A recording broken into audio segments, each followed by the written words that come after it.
With us, we have Andy Kirk, the host of Explore Explain podcast, who will be interviewing Jason Forrest, our editor-in-chief of the Nightingale magazine. Andy? Okay. Thank you. Thank you ever so much. It's an absolute delight to be here to record a special live edition of Explore Explain. So my name's Andy Kirk, and it's wonderful to be here in Porto with you all, and also for you watching remotely for this conference, and also in the future, when this becomes a podcast, the listeners, and when it becomes a YouTube video, the viewers.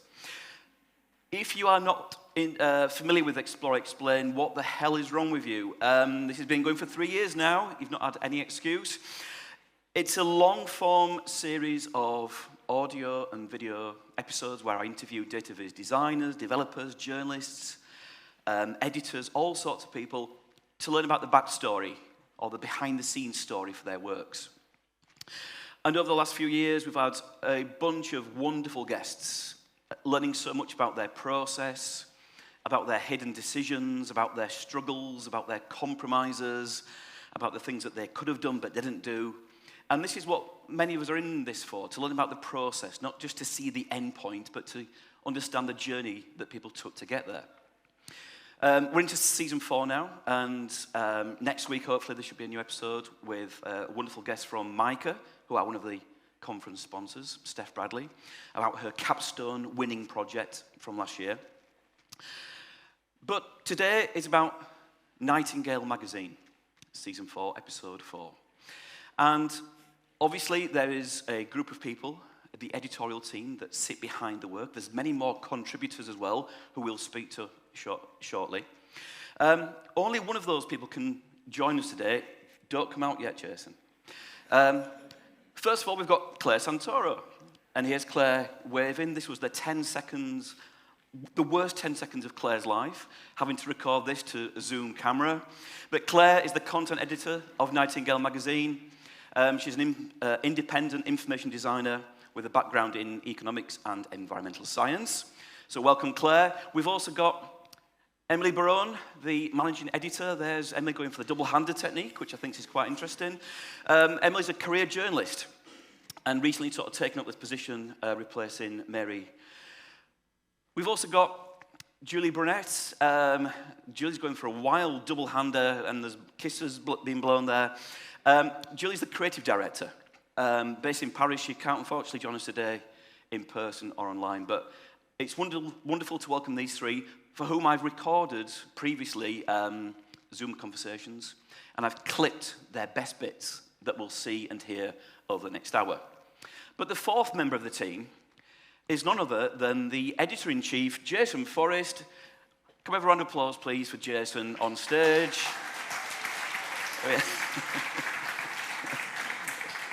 Jason is editor-in-chief. You can take a seat there, please, sir. So that's the full Nightingale magazine team.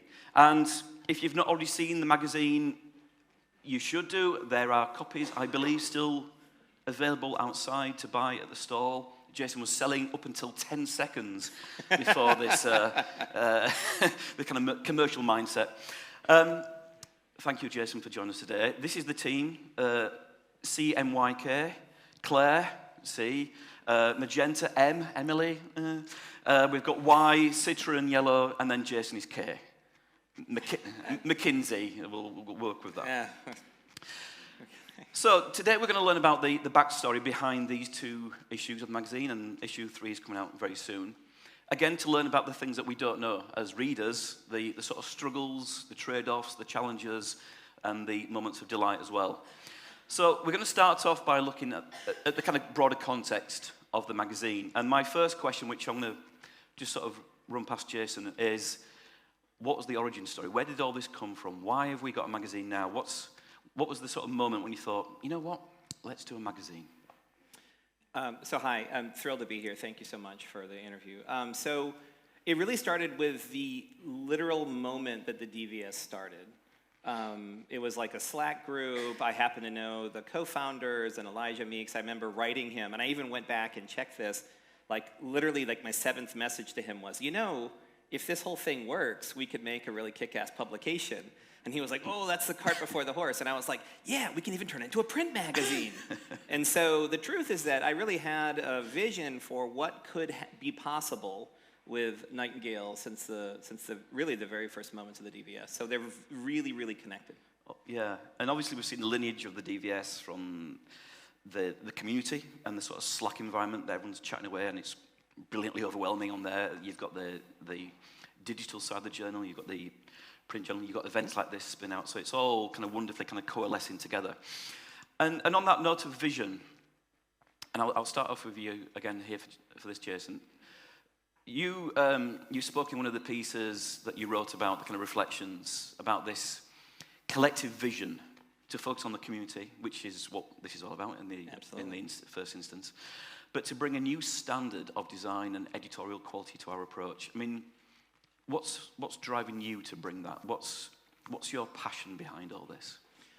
Well, I mean, I look at data visualization as a way of kind of embracing the world through design, a certain type of design, and I think that because there is a kind of a data analytics, data science kind of lens that's often applied, a scientific lens that's often applied towards data viz, that it's kind of missing a lot. There's just a whole lot more out there in the world.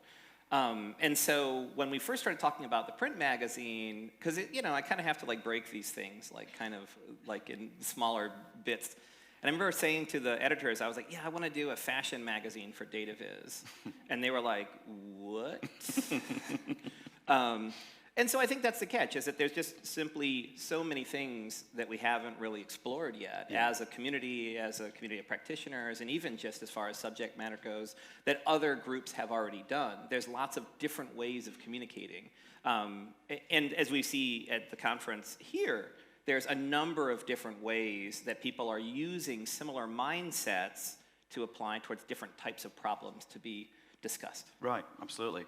I pose this question to Claire and also to Julie. Let's just hear from them.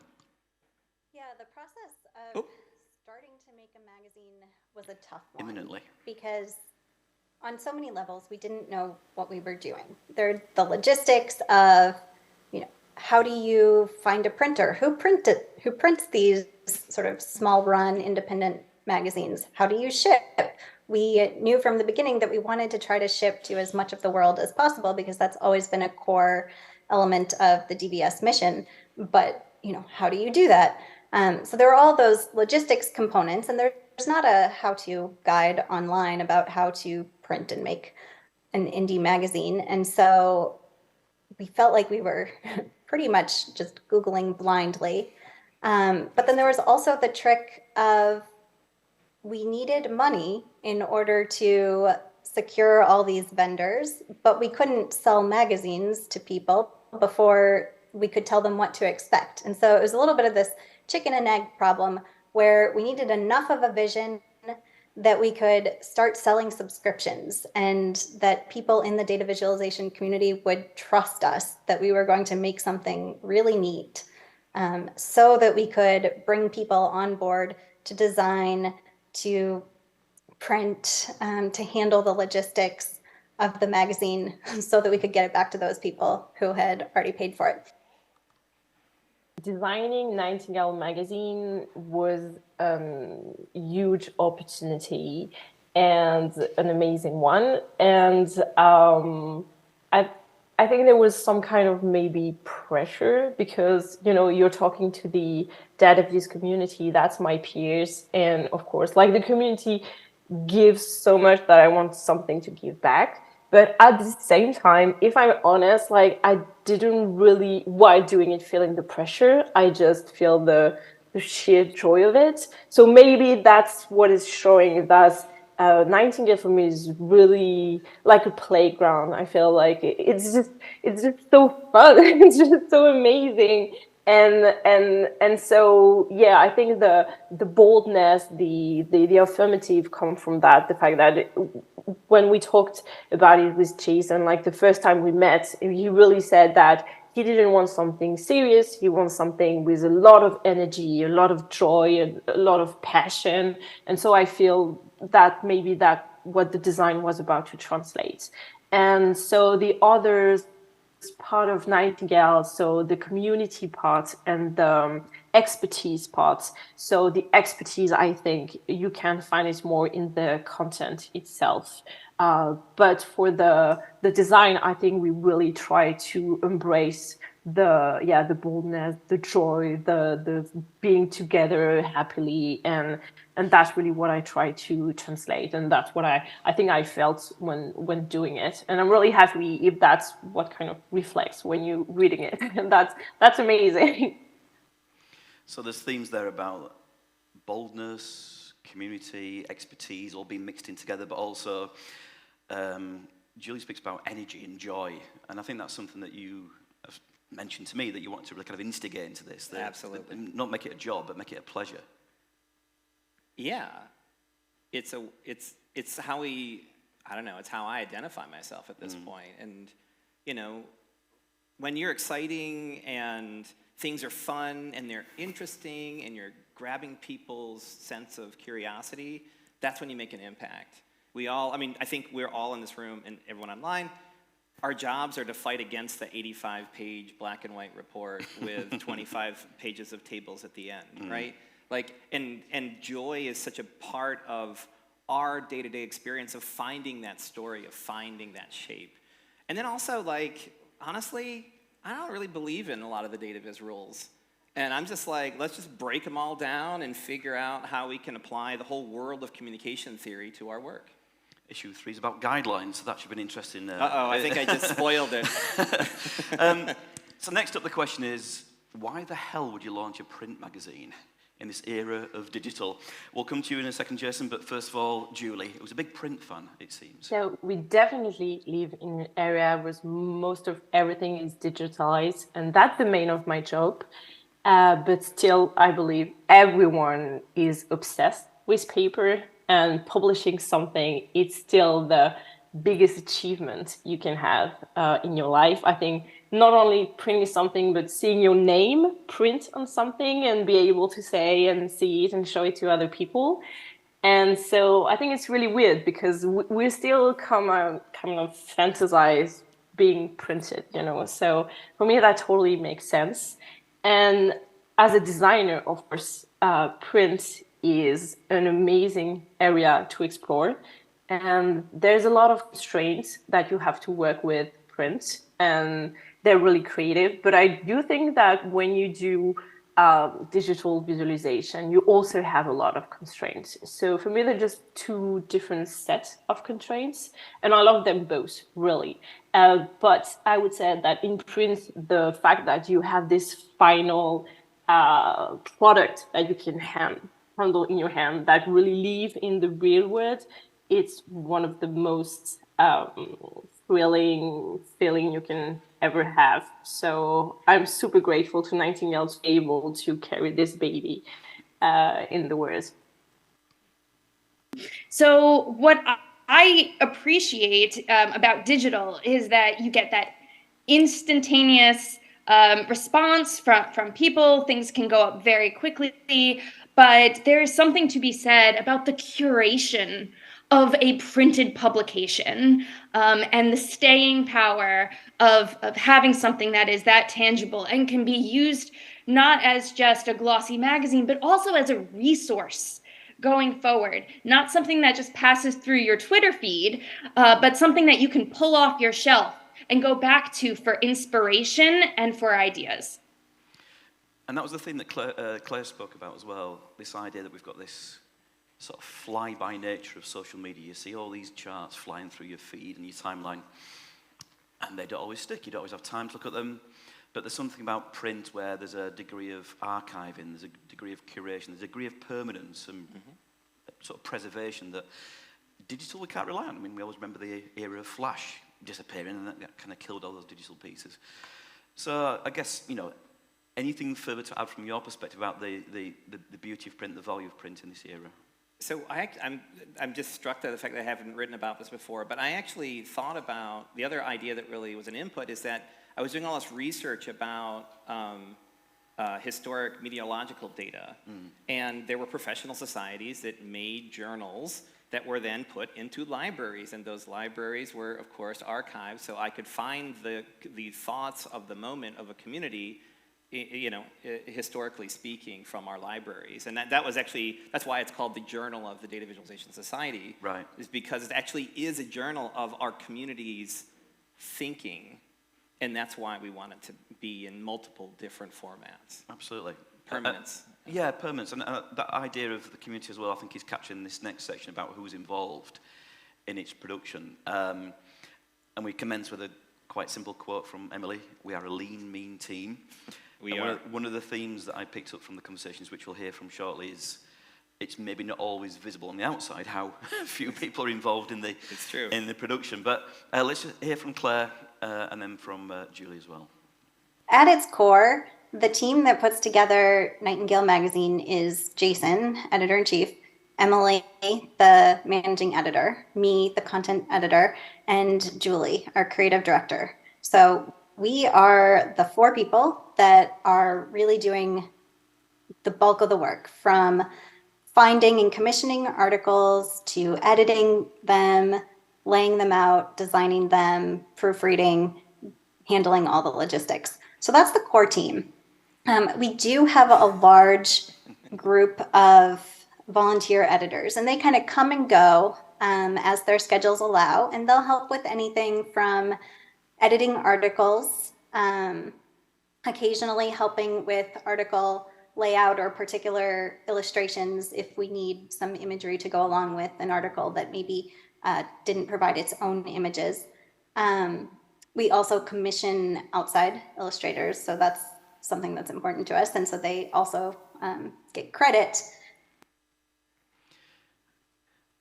And we've got a video again shortly from Julie, but this is something that she mentioned, that actually this idea, if people do not see that you are perhaps largely 4 people at the core, that in itself is success. You know, if you saw something that looked a bit shoddy and a bit kind of rough around the edges, you might think, there's only 4 people working on this.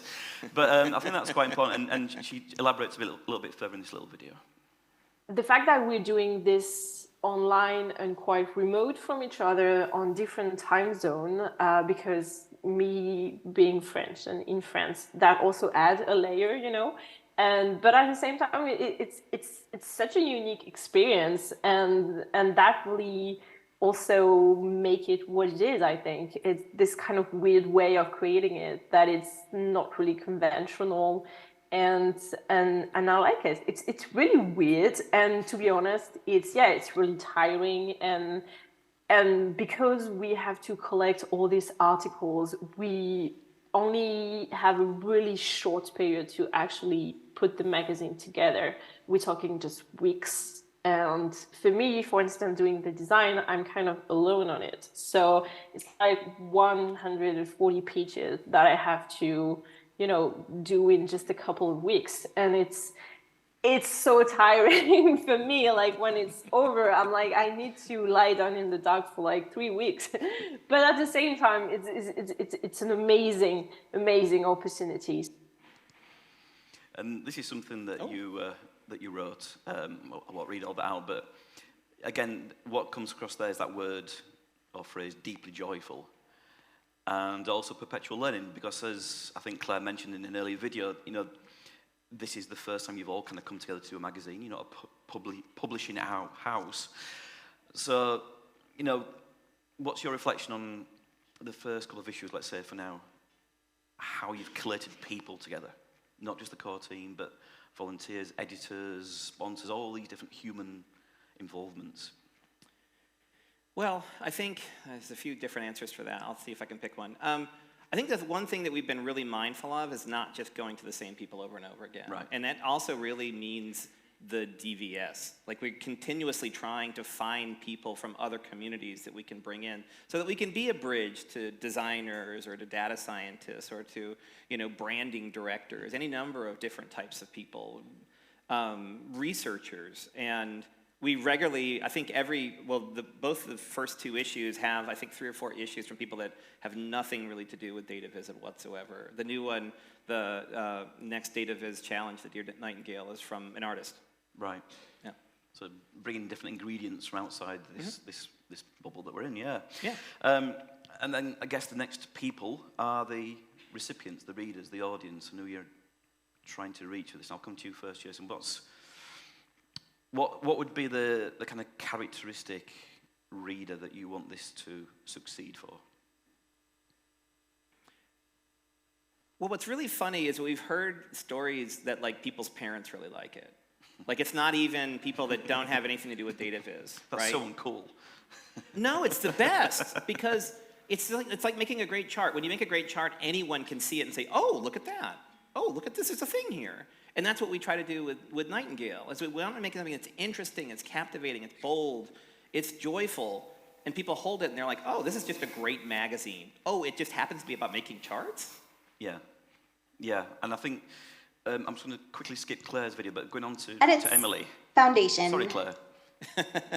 I think right now Nightingale's audience is actually pretty concentrated within the community that is within this room right now here in Porto. But at the same time, there is huge potential for us to expand. Yeah. What I try to focus on right now as we curate pieces for Nightingale and for the website as well is a broader audience.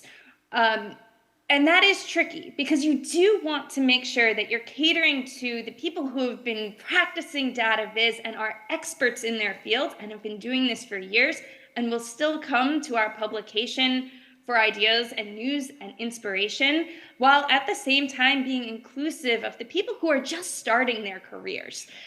So it has to do with finding that right mix and making sure there's a little bit of something for everyone. That said, audience is incredibly important. Just as we all know as data viz practitioners that you have to have your audience in mind to be successful with your product, Nightingale is the exact same. We want to make sure that we're not just catering to the entire world, but actually are focusing on the people who will get the most out of this type of publication.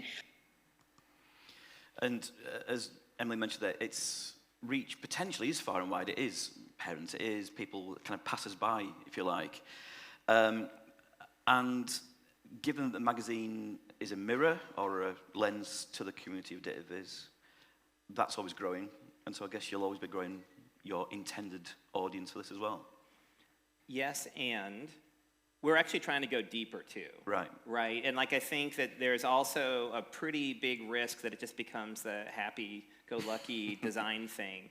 And so that's why we continuously, the last issue and issue 3 goes much more deep. And there's some pretty amazing articles about like the relevance of design tokens and dataviz. Like this is not like something my parents will get down with. But so there's just a lot of opportunities to talk about more subjects. And just a quick sort of footnote to this as well. And another thing that Emily mentioned was this fact that given the Dataviz Society is worldwide, and we've seen from the original presentation from Amanda about the breadth of membership around the world. What keeps Emily up at night is trying to find a way to reach people whose first language is not English. And I know that's something that you live with and the rest of the group live with. I mean, I know this is something that in due course you'd like to introduce more into the magazine, but any just sort of comments to the world out there about where that might go going forward? Absolutely. Write in your native language. We actually had 2 issues, articles in the last issue that came in non-English. We made a translation. We published the translation, and with a QR code, you got the original language. 1, I think, in the first. And of course, on our website, we regularly, I think at some point we counted, we had 17 different languages represented in their native form. So like, I think that there's like challenges in making sure that the audience for different language communities understand that there's a thing called the Dataviz Society at Nightingale, but we can work on that. And that's definitely a big part of our plan. Absolutely. From the context to the content, this is the visible stuff that we see in the magazine. And the first question then is, you know, how is this content shaped? Because obviously each issue has a defined theme.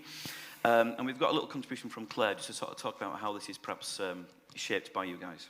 Our editorial committee also weighs in on some of the direction of the magazine. So even if they're not involved in really the day-to-day production, we do want to make sure that Nightingale Magazine reflects the interests and perspectives of the community. And so things like picking the theme for the next magazine or the community spotlight, where we ask people to send in little quick photos and some little blurb to just get a glimpse into people's lives around the world. Those are things where we may come up with 3 or 4 ideas within the core team and put it to a vote with our editorial community, so that we're getting some outside input as well. We also always start off each issue with a big committee meeting, and we like to set up, I know you've seen the image of the Google Jamboard with all these sticky notes where we're brainstorming. And so once we've selected a theme, the committee, and these are all just volunteer editors, anyone who wants will be part of that session where we brainstorm directions that we could take that theme, the types of content we might want to see in the magazine. And that's what really sort of launches everything. So we do have a big group of people who weigh in some way, and we do think it's important to credit them all, because we absolutely couldn't do it without them. So yeah, we've seen this big Jamboard, so there's plenty of issues there, looking at it. Plenty of ideas.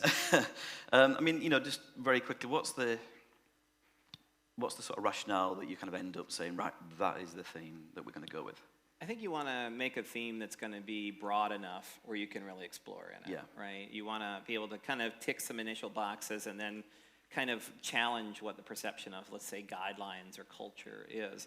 And what was really fascinating in our first editorial meeting about to do the theme for #1 culture is almost everybody interpreted the word culture differently. And so we're like, yes, add it in, right? And I think that when you get to a theme, we haven't done it yet. To a degree, the guidelines as a theme was a little provocative for ourselves. Like, can we take guidelines and make it diverse enough to be as kind of well-rounded? But yeah, again, I don't think we've really even scratched the surface of what kind of subjects we can talk about in dataviz. Absolutely, and cleared from the board there. And so that's the themes, but then within the themes we've got the contents and what makes it into the actual magazine itself. So Claire's got some thoughts on this.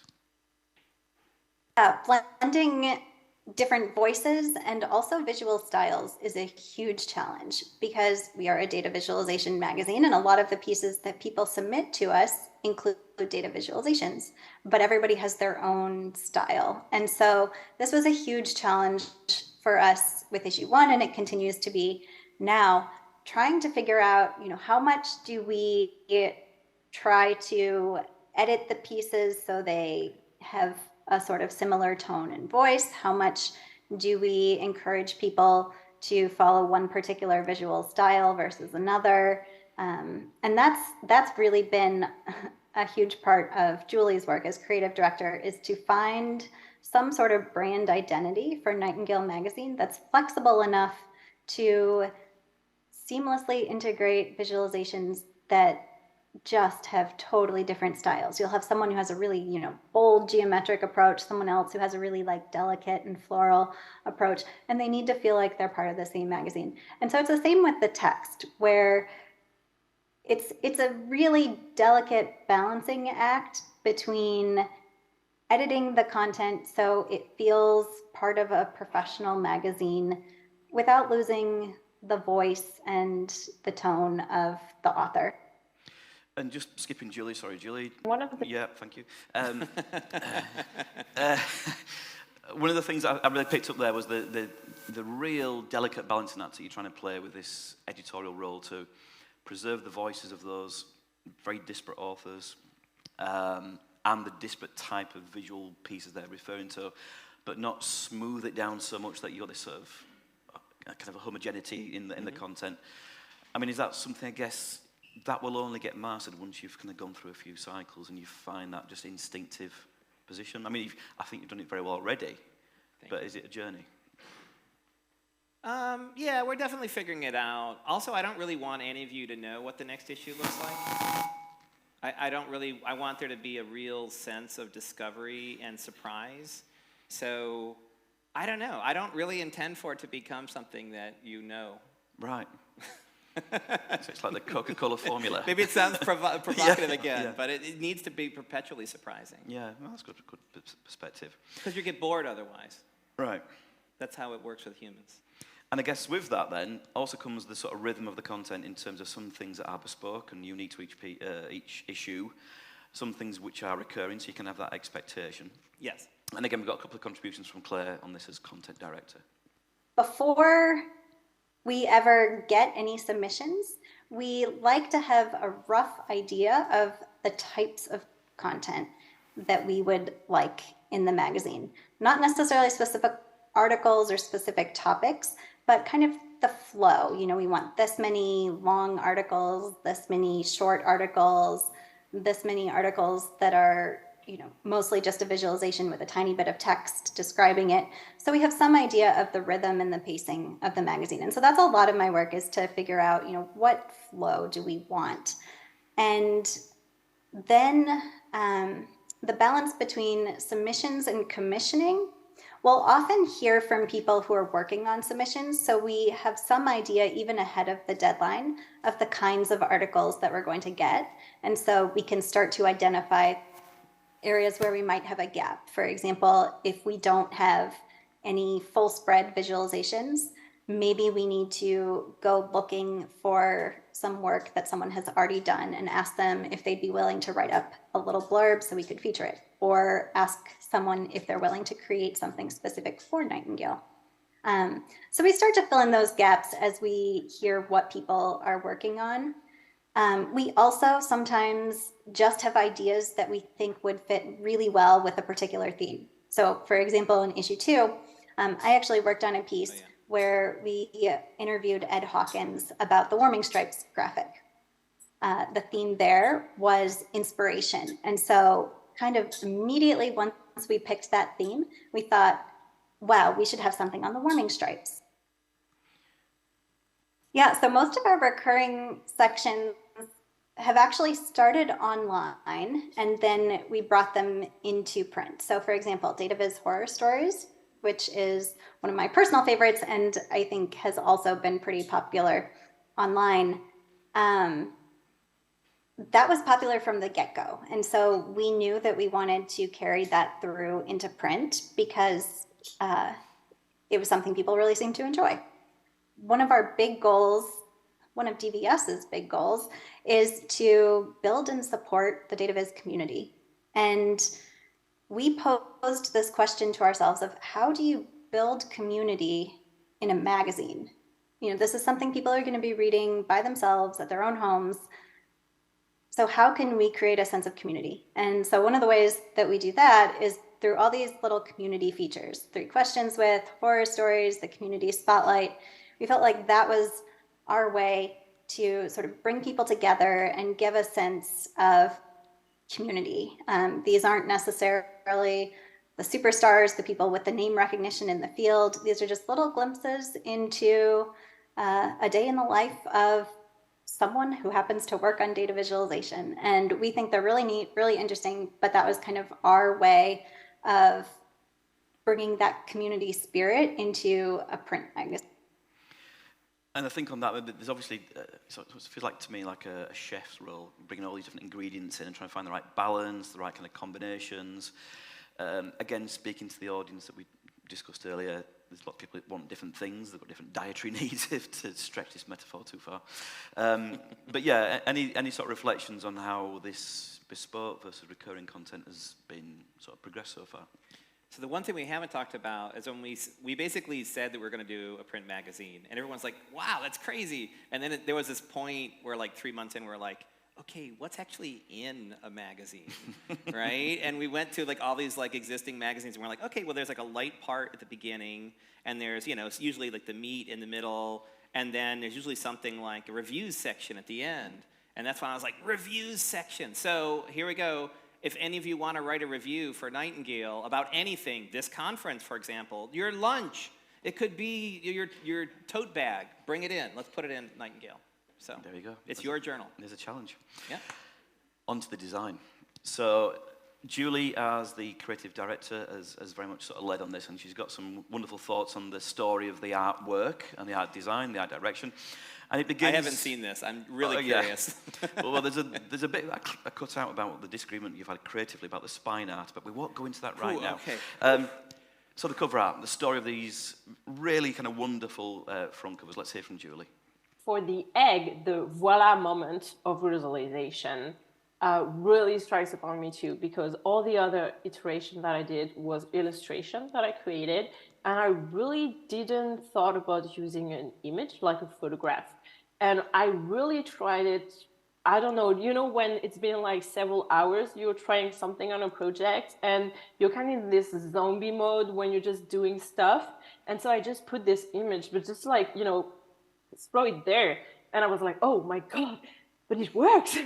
and I reflect on all the past hours I spent trying to do illustration and thinking to myself, okay, that was worthless because obviously this is it. And so when I showed the different covers to the rest of the team, it was the last one that I showed as well. And everyone was like, oh, okay, so nah, not this one. So, and for the juice box, it was a bit different because the first one, the chick one, it's like the image was already done. I didn't create myself. We put the photograph that created it on the magazine. This one, I really did it. Playing with a mock-up. And the way I do it, maybe because I have a literary background, but it's really just thinking of the word. So I was like, inspiration, what is inspiration? What is inspiration? And I thought for me, inspiration is really some kind of intake, like something I would try to feed myself every day. And in France, we have this campaign from the government that says that every day you have to eat 5 fruits et légumes par jour. So, like 5 fruits and vegetables every day. And that's really where it's going. So it starts with actually a salad, like some kind of, vegetables. And then I move on to the juice box. And then I was like, oh yeah, that's inspiration is our energy juice as designer. So it is it. And then it just worked, I think. And I'll come to you in a second about the artwork, but Julie, I mean, that video is just one clip of a long spiel she gave about the joy, again, that pleasure she had in these iterations. And they've worked so well. And I think what was interesting in how she described that these do not need to necessarily sell the magazine. It's not like a classic magazine you see that in this issue, all these different articles. It's more just almost like an enigmatic piece of art to lure people in, that intrigue, that curiosity. I'll come to you in a second, Jess, about the reflections you have about the other design aspects, because Julie moved on to talk about kind of what shapes the design thinking from her perspective. As for inspiration for the magazine layout, I, of course, look out to lots of different magazines published here in France or like internationally. In France, we have this really nice library that have a whole section of, American or English magazines. So I often go there. I don't really buy them because they're really expensive, but I will, just spend an hour there, look at everything.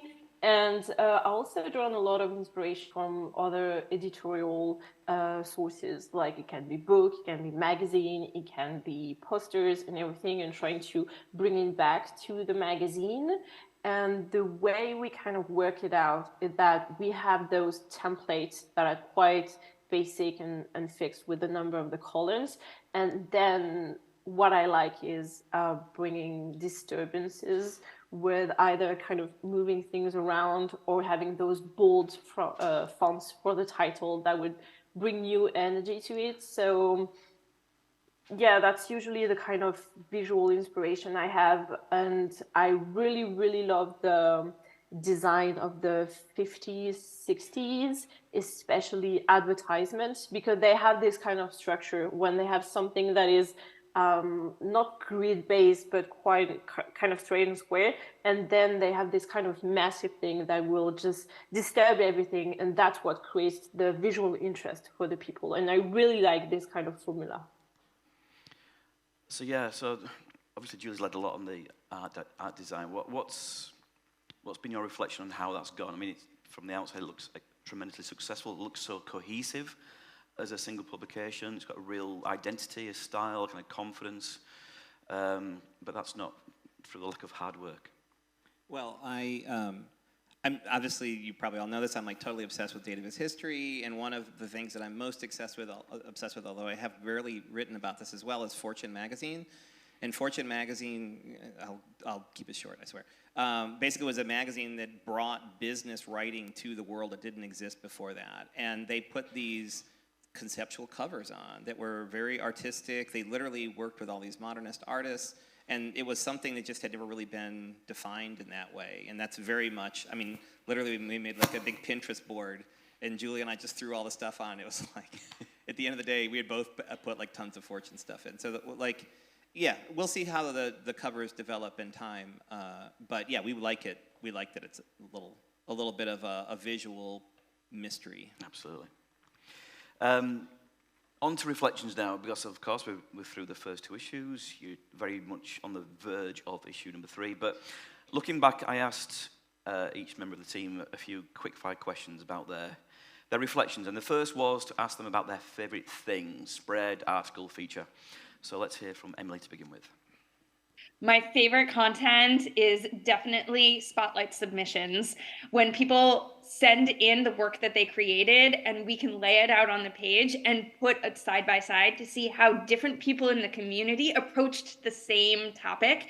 This is like for data is plural, for instance. That is something that we do all the time where we put out a prompt and then just see what comes in, and we line them all up, and they are all amazing. They all blow us away. So my favorite spread, because I worked on one in issue 2, I feel like I should probably say my own, which was the article on warming stripes. And it was a blast to put together with Cheska Kirkland. She made a fantastic infographic.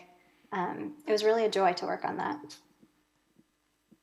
It's really difficult for me to choose because obviously I have an emotional attachment to all the spreads I design.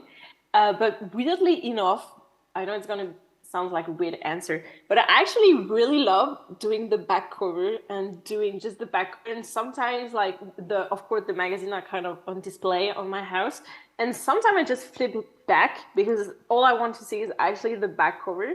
And doing the back cover, I really love it because it's kind of a treat for me because it's like at the end of this really tiring road, and I know like it's gonna be soon finished and we're gonna be proud of everything we've done. So yeah, it's like, you know, the little candy that you keep for the end because you know that you're gonna need it. So I would say that the best part for me. Seeing the back of it. You sent some suggestions, Jason. You listed many, some of which we've already seen, but again, this reviews thing. Yeah, I mean, I think the idea of a reviews section for a dataviz magazine is just, again, not what you would expect. And there's so much potential there. I put in movie reviews for the last 2, Nope, and Wes Anderson movie. And then there's not a movie review in the new one, so that was like, oh shit, is there time? Can I put one in really quickly? Yeah, I love the reviews. Just a little bit of me now. My favorite bit was Cheska Kirkland's grandmother. See? Delightfully, people's families. Yes. Skipping a generation. Delightedly seeing Cheska's article in the magazine, and then a photo of Cheska Kirkland's grandmother looking at the photo of Cheska Kirkland's grandmother in the magazine. And I really hope this becomes a nested feature in every single issue that goes on from this. Next up, the best moment. What's been the best moment? And first up for this, we've got Emily. My best moment in my role so far has been connecting with the people in the community, having Zoom calls, sometimes just totally out of the blue. We'll just say, hey, do you want to spitball about a story idea? Let's talk through a pitch. Let's work through it. I love those Zoom calls. Feel free to hit me up, by the way, all the time. Just send me a Slack. Let me know you want to chat. I am always available to just brainstorm random ideas. That's my favorite part of the job. So do that. Really hard to choose a best moment, but one that comes to mind is when we were trying to figure out the cover for issue 1. And we have these weekly Wednesday morning meetings, and Julie came and she had this design, and we immediately knew this was the one. It was the eggshell cracked open with these little hash marks and these little chick footprints walking away. And we all just laughed. We thought it was hilarious and perfect. And that was such a fun moment. And sorry again, Julie, I'm just going to skip your video for matter of time. You would expect that the... Jason's best moment. another shot of the front cover, but it's the moment, I believe, when you unpacked this issue, give it a good smell, hopefully. So this was just, I guess, the culmination of all that first round of work. Yeah, and I think the thing that's funny, about, it feels like almost an iconic photo, but I was literally running to pick up my son from school, right? So I had I was taking a break between 2 Zoom calls, and I was just like, oh shit, I gotta take a picture of this thing. And I remember that we never shared the cover before, right? We didn't unveil it or something. Yeah. And so I also like the fact that it's just a part of life. Absolutely. It fits kind of into that scene quite nicely. I think the reason why it's so short is because I was just simply walking and typing. And correctly thinking and worrying about your son. Greatest learning experience. So, kicking off with you on this, Jason. I think it's quite a profound statement, but I think it's quite nice. And that idea that obviously you've had very talented people around you so far working on this, and letting them flourish is part of your job, I guess. Yeah, I mean, the moment of inspiration, which is what Julie was talking about, was she was struggling. She was like, oh, I have this great idea, but I just can't get it right. And then all of a sudden she shared it, and we're just like, oh my God, that's incredible. Claire's Warming Stripe project with Cheska was, again, incredible. The fact that she had done so much research on it and talked to the people that he had been inspired by, so it became a story of inspiration, not only a story of impact. And then in the new issue, I'm telling you, you're going to be sharing with all your friends the 12-page accessibility section that Emily has come up with. It is incredible. Yeah, I mean, there are many more examples of this. Wonderful. Let's hear from the others. I think one of the most precious things I learned with Nightingale, because we have this time and constraint that is so pushing, and the printer deadline, that better done than perfect. I think that's how you said it. And in French we said le mieux est l'ennemi du bien, so best is the enemy of good or something like that. And because if it were only to me, we would never go print. I would continue to change things and trying to make them better and better. But no, actually, you just have to do something. You just have to do the best you can. And there will be things that are off or wrong. And it doesn't matter, because what matters is that actually it exists and you did it, and other people can share that with you. And that really helped me, I think, as a creator, because I have a kind of control freak tendency. And lots of projects I did that never been seen because they were not good enough to be outside. And with Nightingale, I learned to embrace that. No, things are the way they are, and that's good enough, actually, if you tried your best. And that helped me a lot. I'd say some of the systems that we're setting up, I think going from having no idea how to make a magazine to having what's starting to feel like a pretty professional process feels really good. And we definitely still have room to improve, but just getting those systems in place so that now for issue 3, it feels like we kind of know what we're doing. That's just such a difference from issue 1 or even issue 2. Such a ruse. For podcast listeners, Jason is laughing. And one last one from Emily. Certainly the hardest thing to overcome has been the back-end logistics. As we said, we are learning, we're trying to grow, we're trying to become a better and more well-oiled machine. And there are so many things that are happening behind the scenes in terms of how we distribute and how we print. And those are all challenges that are new to me in this role. As a data journalist, I've always done the writing and the editing, and now I'm doing managing on the back end as well. So that has been a huge challenge, but also very fulfilling. That's good to know. And then the last section in this is just a favorite comment, anecdote, bit of feedback that's been received, and we'll come to you at the end, Jason, on this one. But Julie gave a quote. Somebody on Instagram DM'd her to say she saw a font and it's reminded the lady of Julie and Nightingale. And that idea that already after 2 issues, such a visible, identifiable visual identity has been established that it becomes recognizable, and that's a piece of work from Julie. So I thought that was a very nice thing that Julie shared there. But on to Emily and Claire. My favorite comment has definitely been, you made my piece better. And as an editor, as someone who has to be very sort of precious about making sure that I'm not overstepping in my editing and reworking a piece, it is so heartwarming for someone to come back and say, thank you for making these changes and making these improvements. I've actually learned something about myself as a writer from your feedback. So that is always what I strive to do. And when I hear that, it just makes me feel very fulfilled in this role.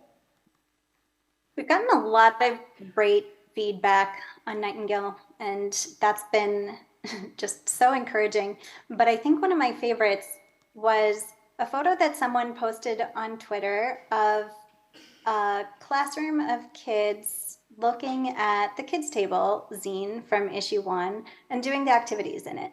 The Kids Table was sort of a last-minute addition to Nightingale magazine, and we weren't really sure if people were going to find it interesting or valuable. And so just seeing this class of kids actually doing the activities from that zine, it was just so encouraging to see. And yours, Jason, was frankly just the buzz, the tweeting, the social media publishing of received my magazine, finally got this, and just this wonderful sort of manifestation of all this work that you'd pulled together. Actually, somebody said it made going to the post office exciting. And I love James has already killed the post office experience, but yeah.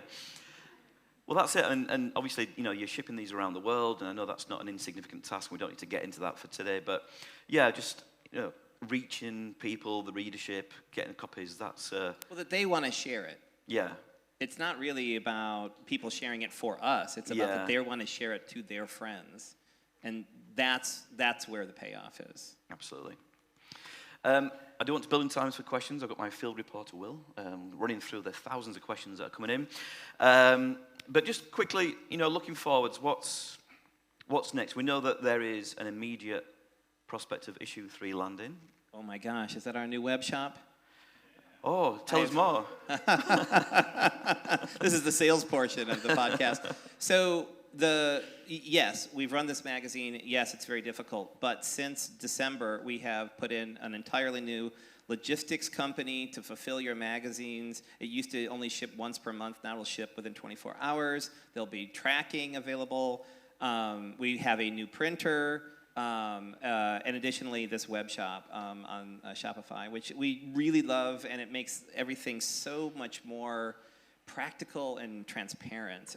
This also includes making sure that the pricing is ethical and affordable globally, because it turns out that certain countries just have unbelievably expensive shipping rates, and they were kind of forcing other people to pay more for things. And so, yeah, so we're super excited about the fact that we actually have an infrastructure to grow. I know it doesn't sound sexy to y'all, but in like 6 months, when we have books and posters and cool merch for the DVS and Outlier, then you'll be like, oh wow, boy, they really did something. So. Absolutely. Infrastructure for the win. Who would have thought that would have been the takeaway? What a takeaway, yeah. And mindful of the time, I'm just going to skip through the next few bits to get on to the final part of today, which is the opportunity in the next 6 minutes and 45 seconds for people to ask any questions in the room today, or, Will, our correspondent, do we have any questions from the world out there? We have so far. No questions? They were too entertained. One from me. One from Will. Go on, Will. I don't think this... Oh, here we are. So the question I had was, how do you deal with the types of content that work better in print versus online with the two platforms, such as articles with lots of interactives in the print issue, or really short items designed for print on the online journal? How do you balance those? So this is absolutely a question for Claire, and I'll just try to channel her based on working with her for the last roughly 2 years, which is that in issue 1, it was like actually a little weighted towards things that we had previously published online. And what we found out is that you just can't put that many words on a page. And so everything got so edited down that they were really functionally different articles. They were different versions of the article. And I think that's where we are now, is that the print magazine is totally bespoke, and they're just totally different animals. I mean, you don't have a word count digitally. Thank you, Will. Any questions from the audience? Hello, Jason. Thank you so much.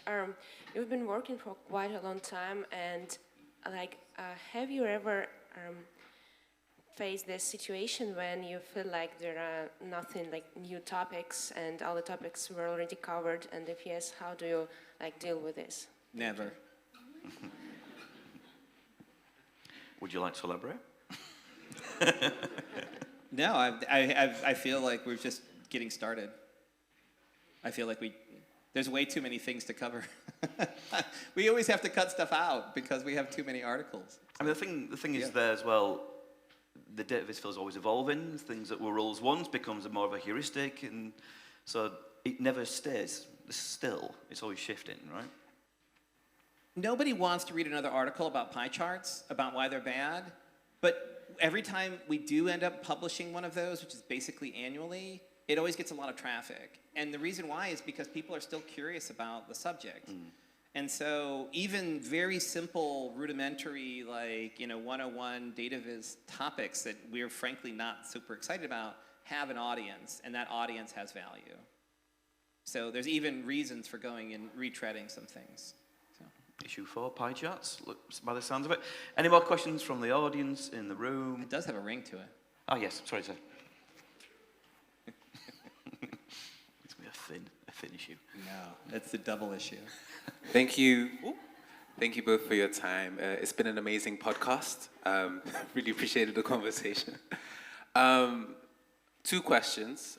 First of all, how serious is the opening to give a review on anything?